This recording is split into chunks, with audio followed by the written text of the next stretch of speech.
Hello, welcome back. I hope you're doing wonderful. I think I got my audio sorted out. It should sound nice and crisp and clear now.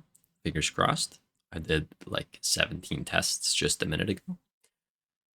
So, in this video, we're going to be returning to Omar's work from last week and dissecting some of his illustrations off of his Patreon, trying to come up with some bullet points by tracing a few of his works, seeing how he proportions things, getting a shape breakdown. And then after doing a couple shape breakdowns, we're going to take a third illustration and use all that information that we gained by doing the trace overs and try to copy as closely as we can a illustration that he's done. So for me, I really like to start with the face, especially with someone's style, someone who has a style like Omar. A big part of it is how he draws the face. That's where his uniqueness comes from. So, starting with the eyes, I'm using the car windshield technique gained from Ethan Becker and before that, Art of Maki, who is the artist that Ethan made his video about. So you can see here, I'm really just tracing very closely the shapes of the face and kind of breaking down the forms. Like the bottom plane of the nose is really a heart shape, and the top of the nose is a very simplified oval. So breaking down all the planes allows me to understand how he simplifies the face and the shape of the face, not just the features. Really, I think tracing another person's work gives you a lot of insight into how they construct things. And that's really the purpose of tracing. It's to give a ground point for understanding construction so you can go and replicate that on your own work or when trying to copy someone else's to learn from it. Now, you can see once I've finished the basic armature, so to say, I'm going through and adding the details separately off the tracing layer because I'm not as concerned with getting the details perfect. I'm just trying to take that construction that I copied and putting the details over top of that. And that helps me so that when I go to draw the piece as a whole or take a photograph and try and replicate the style in the photograph, I know how to use the construction to land on the details. So all of my drawings in this video are played through at 2.5 times speed, just so it's not so long to sit through and I don't have to yap so much about what's going on.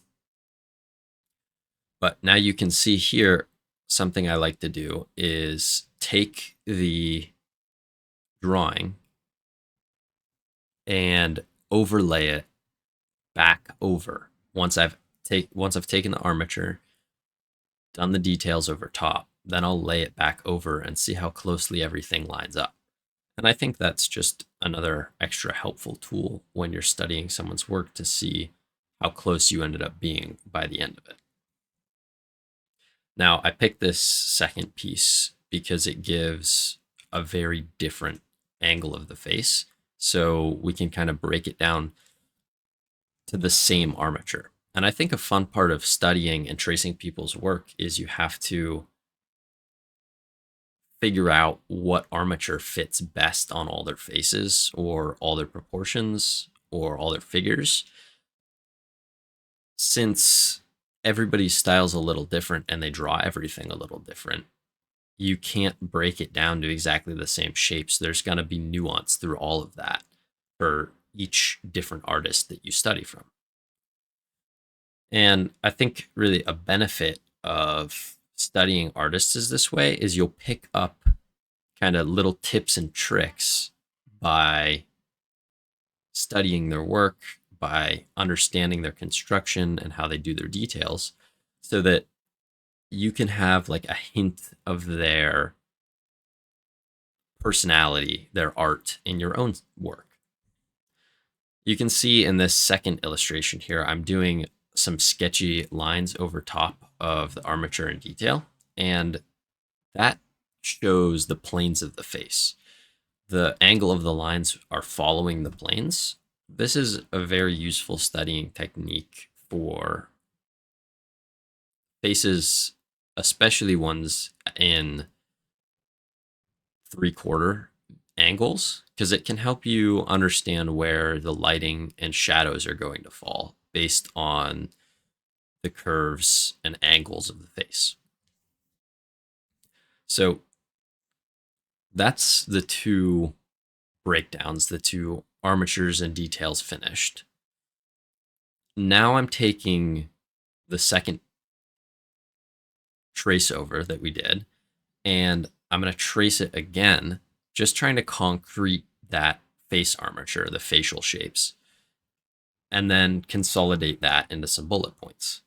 So taking the basic face shape over and over and over, the repetition helps you build in your muscle memory, your visual library, what the face actually looks like, what the shapes are, so that when you go to do it, it's more,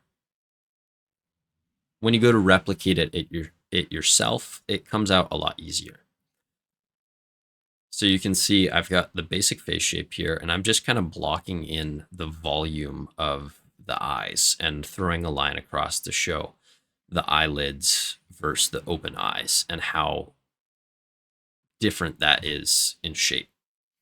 So the first point that I want to make about Omar's work is the nose, the bottom plane of the nose is like a very oval or rounded shape. So that bottom plane is going to catch a lot of the shadow and give definition to the nose. Aside from the bottom of the nose, the upper portion of the nose, the bridge, is very oval and ends under the corners of the eyes.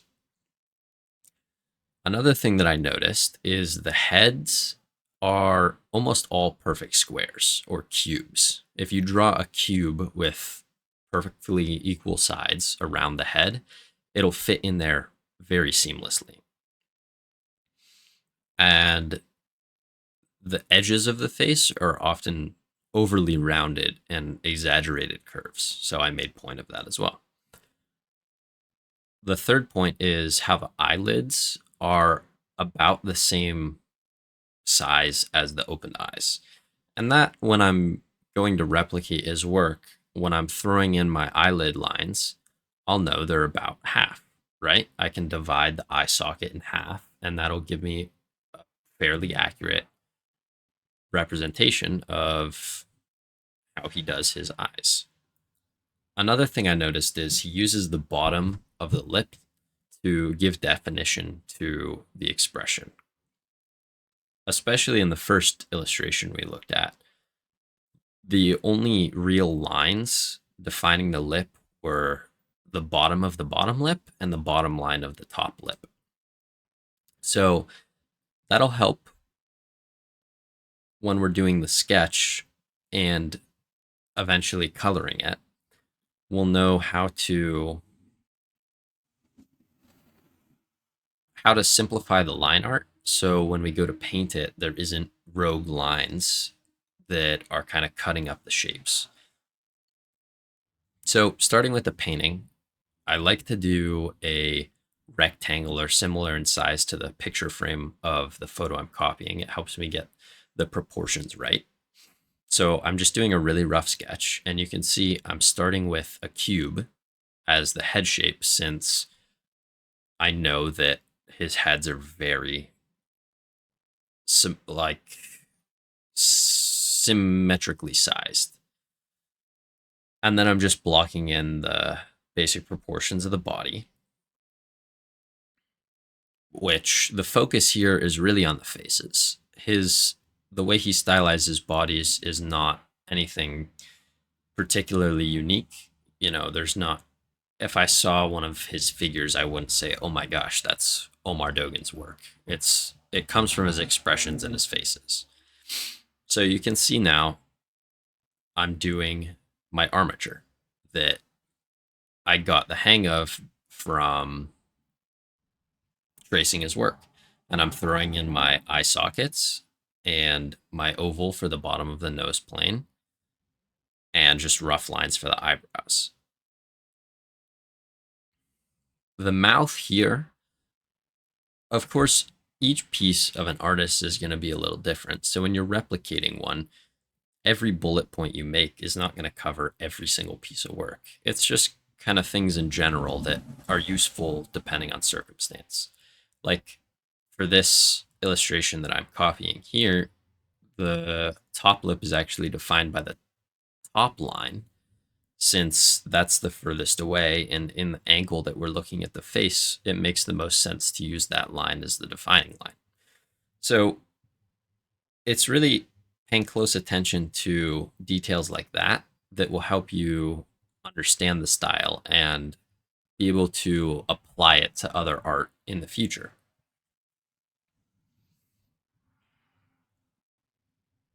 I think being really loose is important, not getting too focused on how perfect your lines are.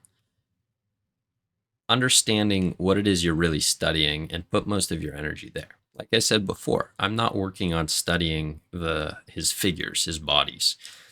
My emphasis is on the face and the construction and how he details it and paints it.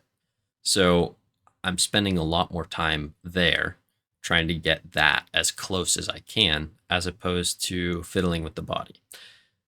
If you look at someone's art and you figure out what you like about it and decide to study it, I think it's a good idea to know what you want to study in their art. That'll make you more efficient and you won't waste as much time studying things that aren't really important. And when it comes to art, there's so many things to learn. If you're not being efficient and actually knowing what you want to get better at, it can be easy to get burnt out and get lost just constantly studying people's work or studying photography. And then you never really, if you get so stuck studying, it can be hard to have fun doing your own work. Back to the illustration, or the copy of the illustration, rather. I'm coming in with my dark line pen to concrete the details a little better before I paint it in, because I noticed at this point that my initial green line for my sketch was a little too loose. It didn't define the details as well as Omar's does. So I went back through to kind of clean that up and make everything more clear. So when it came to painting it, it was easier to replicate his style.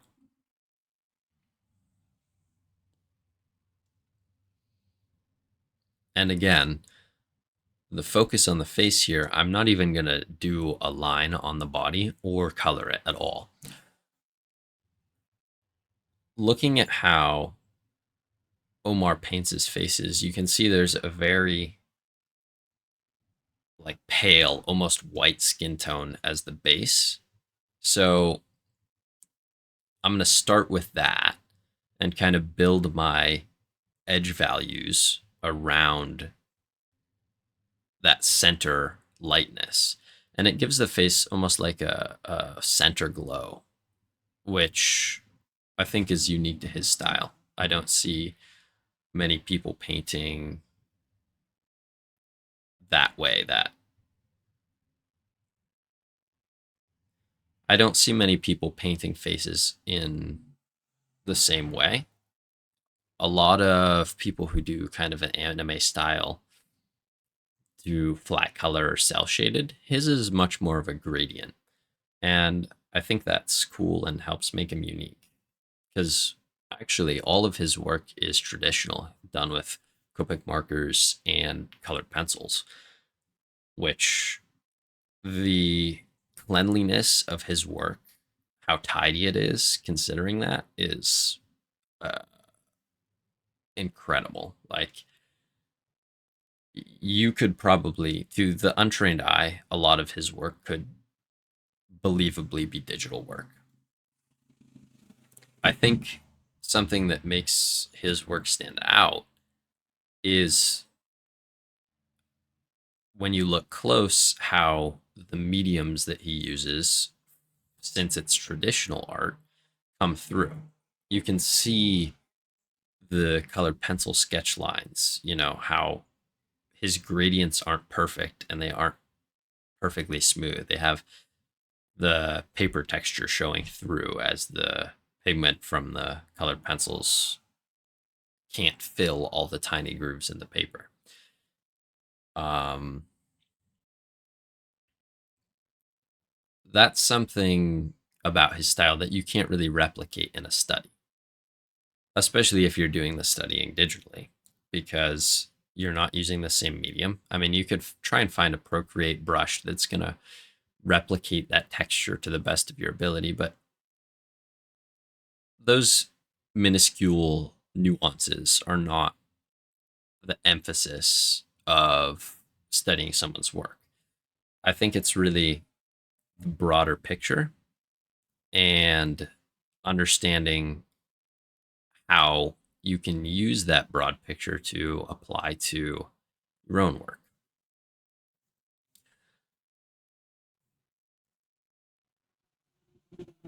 I found through studying Omar's work that he usually doesn't have a like noticeable dynamic light source. It's very soft lighting, just kind of throwing ambient occlusion shadows into the areas where regardless of light position, light's not going to hit there. And I think that's important to understand when you're doing a painting, because when you're trying to copy someone's work for painting, you have to understand how the lighting works so that you can understand how they stylize those shadows. For Omar's work, it's more, like I said, the ambient occlusion shadows, if I could say it, where those are the places that are always in shadow regardless of lighting, for the most part anyway. So here I've kind of wrapped up the face. You can see I didn't go over render it. I didn't make it perfect. I really just tried to get the idea of how he uses a mix of very smooth shading, but also maintains some texture and hard edges there. So that's more what I focused on, opposed to perfectly getting every color zone copied. I guesstimated his values as best that I could and just kind of blocked them in and blended them from there. Moving on to the hair, it's a pretty common way of rendering hair, I would say. It's you take the volume of the hair and you kind of block in slightly choppy shapes in different values, and that gives the hair a sheen and a bit of texture. So I just replicated that along very quickly to give kind of the impression that it's rendered, but my focus was much more on the face than the hair. So in a short synthesis, Omar really rounds his faces. He uses a lot of circular shapes to define forms, and he uses very soft lighting to create kind of a glow in the skin tones. And the combination of those gives a very comfortable and welcoming vibe or feeling to his illustrations. They're very, I would say, intimate and engaging. You know, they kind of pull you in, and you can kind of feel closer to the character through the way he draws them, especially how he scenes his pieces where it's very close up, most of them being lower chest to the top of the head. There's not much negative space around the figure. And I think that's kind of a marked point in his style, is that intimacy with characters, especially with the poses he uses. And I think that's a big draw of his style. So next week, when we jump into part 3, I'm going to try and take all of that understanding and apply it to a photograph, setting my picture frame, cropping the photo how I want to, and then using one of his armatures to create that same feeling, same energy, simplifying the lighting accordingly, and so on. If you like this kind of content, it's a little bit different than what I've been doing before. Please let me know in the comments if you'd like to see more of this more educational stuff. I enjoy doing it. If you want to support me, please go check out my Patreon. It'll be in the link below. It'll be a link in the description below, where I do illustrations every week, or I do an illustration every week, but I do 6 a month, and a few of those will be exclusive to Patreon. All right. Thank you so much for watching. With that, I love you all. Please take care.